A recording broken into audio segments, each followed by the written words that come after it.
క్రికెట్లో ఆస్ట్రేలియాకు అహంకారం ఎక్కువ ఉందని చెప్పి ఒక టాక్ ఉంది. అద్భుతమైన రికార్డులు, అలుపెరగని విజయం, ఐసీసీ టోర్నమెంట్స్లో భారత్ను పదే పదే ఓడించి కప్పు కలలకు విలన్ పాత్ర పోషించిన ఆసీస్కు గురువారం నిజంగా చుక్కలు చూపించారు మన అమ్మాయిలు. తమ దేశ క్రికెట్ చరిత్రలో అత్యంత అవమానకరమైనటువంటి పరాజయం ఎదురైంది ఆస్ట్రేలియాకు. ఆస్ట్రేలియా కోటను మహిళల జట్టు తమ బ్యాటింగ్ పట్టుదలతో బద్దలు కొట్టేశారు. ఉమెన్స్ వరల్డ్ కప్ సెమీఫైనల్లో ఆస్ట్రేలియా మొదట 338 పరుగుల భారీ స్కోర్ సాధించినప్పుడు విజయం ఖాయమనే ఒక ధీమాతో ఉన్నారు. కానీ వాళ్ళకి తెలీదు, తమ క్రికెట్ చరిత్రలో అత్యంత చెత్త ఓటమి ఒకటి రాసిపెట్టి ఉంటుందని. ప్రపంచ కప్ చరిత్రలో ఇంత పెద్ద ఛేదన జరగటం అసాధ్యం అనుకున్నటువంటి ఆస్ట్రేలియా చివరికి 5 వికెట్ల తేడాతో తల వంచక తప్పని పరిస్థితి ఏర్పడింది. ఆసీస్ ఆత్మవిశ్వాసాన్ని భారత్ బద్దలు కొట్టేసింది. ఇక్కడ విచిత్రం ఏంటంటే, భారత్ కప్పు కలలను ప్రతిసారి చెరిపివేసే ఆసీస్ను పరాజయంతో ఇంటికి పంపించేసి మనోళ్ళు ఫైనల్లో అడుగుపెట్టారనమాట. ఎందుకంటే గతంలో చాలా సందర్భాల్లో కూడా మన మీద వాళ్ళు పై చేయి సాధించి మన మీద గెలిచేసి ఫైనల్కి వెళ్ళి కప్పు కొట్టారు. ఆస్ట్రేలియాతో మనం సరిగ్గా ఢీ కొట్టలేక చతికిలబడి మనం ఇంటికి వచ్చేసిన సందర్భాలు చాలా ఉన్నాయి, ఇటు పురుషుల టీంలో కావచ్చు, మహిళల టీంలో కావచ్చు. కానీ ఇప్పుడు మన వాళ్ళు కొట్టిన దెబ్బకి వాళ్ళకి నిజంగా దిమ్మ తిరిగి మైండ్ బ్లాంక్ అయిపోయింది. పురుషుల విషయానికి వద్దాం. వరల్డ్ కప్స్లో ఆసీస్ చేతిలో భారత్ చాలాసార్లు ఓడిపోయింది.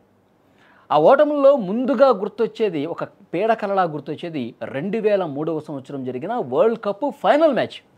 ఆసీస్ చేతిలో గంగూలీ సేన ఓటమి చవి చూసింది. మళ్ళీ 2015వ సంవత్సరం సెమీఫైనల్లో కూడా భారత్ను టోర్నీ నుంచి ఇంటికి పంపించింది ఈ ఆస్ట్రేలియానే.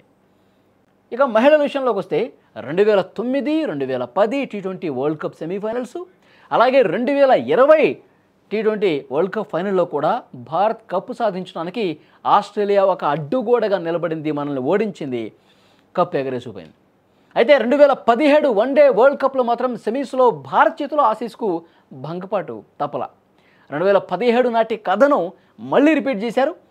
అప్పుడు కూడా సెమీస్లో ఆసీస్ను భారత్ ఓడించింది. హర్మన్ ప్రీత్ భారీ సెంచరీతో ఫైనల్లోకి దూసుకెళ్ళింది. కానీ ఫైనల్ మ్యాచ్లో ఇంగ్లాండ్ చేతిలో మనం ఓటమి పాలయ్యాం. మనం 2005వ సంవత్సరంలో ఒకసారి ఫైనల్కి వెళ్ళాం, ఓడిపోయాం. 2017లో ఫైనల్కి వెళ్ళాం, ఓడిపోయాం. ఇప్పుడు 2025లో మూడోసారి ఫైనల్కి వెళ్ళాం.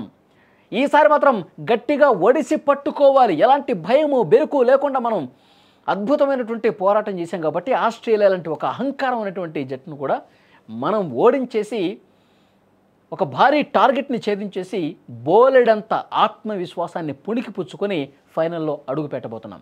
కాబట్టి కప్పు గెలిచే అవకాశం మనకే ఉంది. మనం హోమ్ గ్రౌండ్లో ఆడుతున్నాం, ఆత్మవిశ్వాసంతో ఆడుతున్నాం, పోరాట పట్టుమంది, అద్భుతమైనటువంటి ఫామ్స్లో మన బ్యాటర్స్ అందరూ ఉన్నారు కాబట్టి సో డెఫినెట్గా ఈసారి కప్పు మనదే అంటున్నారు. ఇక Australia captain Alyssa Healy match అనంతరం భావోద్వేగానికి గురైందండి. ఆమె కళ్ళలో కనిపించిన కన్నీళ్లు గర్వంగా ఉండే ఆసీస్ జట్టుకు ఇది ఇంకో పెద్ద దెబ్బేసిందని చెప్పాలి. సో వాళ్ళకి మొత్తానికి మనం వాళ్ళ మీద సాధించినటువంటి గెలుపు నిజంగా ఆస్ట్రేలియాకి ఎదురు లేదు, ఆస్ట్రేలియాని ఢీకొట్టే సత్తా ఎవరికీ లేదు అన్న అహంకారం ఏదైతే ఉందో దాన్ని పూర్తిగా నామరూపాలు లేకుండా ధ్వంసం చేసేసాం. భారత్ టీం తలుచుకుంటే ఏ స్థాయి విజయమైనా సాధించగలదు అని మరొకసారి చాలా గట్టిగా నిరూపించినటువంటి పరిస్థితి ఉంది. సో ఒక గొప్ప అద్భుతమైనటువంటి అవకాశం ఈసారి ఉంది. గొప్ప ఆత్మవిశ్వాసంతో మనం ముందుకు పోతా ఉన్నాం.